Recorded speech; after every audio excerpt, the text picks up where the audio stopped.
अस्सलाम वालेकुम दोस्तों, कैसे हैं आप? उम्मीद करते हैं आप सब ठीक होंगे।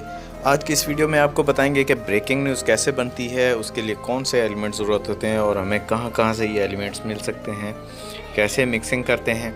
इन सब कामों को शुरू करने से पहले आपसे रिक्वेस्ट है, अगर आप हमारे चैनल पे न्यू हैं तो हमारे चैनल को सब्सक्राइब कर दें ताकि आने वाली हर वीडियो सबसे पहले गूगल क्रोम में जाके ब्रेकिंग न्यूज़ टेम्पलेट टाइप करें और सर्च करें। इस तरह के हज़ारों टेम्पलेट आपके सामने ओपन हो जाएंगे। आप किसी भी टेम्पलेट को ओपन करके स्क्रीन रिकॉर्डर लगा लें। अब अगर आपके पास पीएनजी पिक्चर है तो बेस्ट, अगर नहीं है तो वो भी सेम गूगल में जाके डाउनलोड कर लें। अगर आपके पास ब्रेकिंग न्यूज़ फ्रेम मौजूद है तो बेहतर, नहीं तो गूगल क्रोम से जाके डाउनलोड कर लें और उसमें अपनी वीडियो सेट करें और दूसरी साइड पर टेक्स्ट लिखना टाइप कर दें। अब आपके सामने आपके अपने ही न्यूज़ चैनल का फ्रेम बन जाएगा।